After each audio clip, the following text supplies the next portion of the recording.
readers, do you know what letter this is? Yes, that's right. This is the letter L. And what sound does the letter L make? Yes, the letter L makes the sound ooh, ooh. Now, if we want to sign the letter L, we take our hand like this and we put our pointer finger straight up and our thumb straight out, and the rest of our fingers are going to go down to our fist like that. Doesn't it look a lot like an L in our picture? That's how you make the L sign, ooh, ooh, ooh. L spells ooh like in the beginning of the word lion, lion. We can also hear the ooh as the second sound in the word flip and flop, flip, flop. So I think of a lion who is trying to find some flip-flops to help me remember how the L sometimes is in the beginning and sometimes it's that second sound making a little blend. As I was saying, sometimes the L comes in the beginning of words, such as in the word lip, ooh, ip, lip, ooh, ooh, ooh, or the word lot, ooh, ot, lot, ooh, ooh, ooh. Sometimes we hear the letter L at the end of words, such as in the word pal, p, a, ooh, pal, ooh, ooh, ooh, or the name Cal, k, a, ooh, Cal, ooh, ooh, ooh. And sometimes the letter L is next to another consonant, just like I was talking about with the word flip-flop. And so let's practice how that might be. In that first word, it's the word flip, flip. So we still hear the f and the l, but together they're making flu, flu.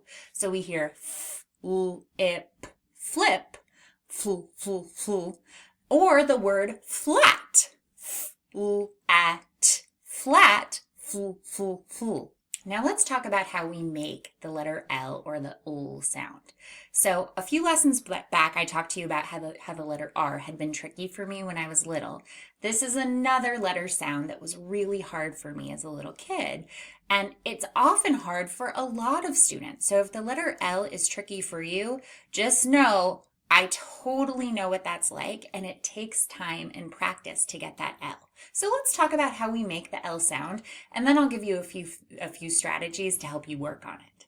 Okay, so the ul sound is a smooth, clear lift. To make the ul sound, raise the middle of your tongue to the roof of your mouth and let the sides of your tongue touch your upper molars. Those are your back teeth. This creates this sound, meaning the sound is made in the back of your throat where it's sort of dark.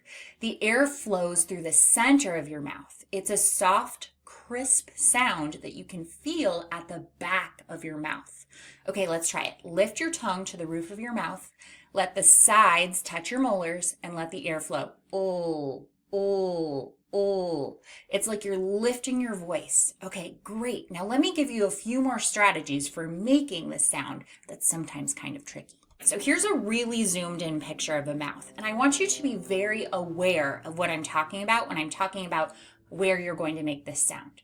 So let's talk about your tongue placement awareness. I want your tongue to be touching the bumpy spot at the top of your mouth. That bumpy spot right behind your top teeth has a funky name. It's called your alveolar ridge. And your tongue is going to be behind your top front teeth, sort of touching that spot. So you can use a mirror to look at the top of your mouth, or if your hands are clean, you can even put your finger in your mouth and feel those bumps right behind your top teeth. That is where you want your tongue to be.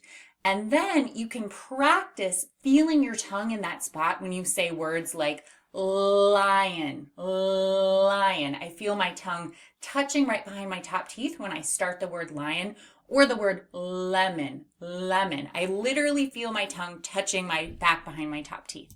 I also find it helpful to have some words that are key for me for thinking about how I make it. So one of those words is the word lava lamp, because it has lava and then lamp. So you can think lava lamp, and you can really stretch those ulls.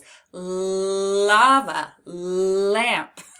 By the way, if you've never seen one, that's a lava lamp, that purple lamp over there. That's what that is. Another way that I like to do this is to think of words that end with that ul sound. And a great word for that is the word doll. Doll. So you're going to stretch into the word doll. And I have this little image here of two little girls playing with a doll to help cue us in. So doll, doll, doll. And it helps me find that ul in my mouth. Another great way to find your L sound is to sing it. Now you might have heard the song Deck the Halls, where it starts and then fa la la la la la la la la, except we can sing, this is how we find our L sound. Fa la la la la la la la la. This is how we find our L sound. Fa la la la la la la la la. And every time we do the laws, our tongue is touching that ridge in our mouth, and it can help us play with the sound and then also find it with our mouth. That L sound can be located if you look at the very bottom of our consonant sound wall. It's over next, oop, my hand disappeared. Woo! It's over next to the liquid sounds and underneath the column for tongue behind top teeth. And you know, we just talked all about that. That's where your tongue goes when you make this sound. So let's talk about how we write this. We are going to write an uppercase L by doing two straight lines. We're going to do a straight line from the top to the bottom, stop, and do a horizontal straight line across the bottom.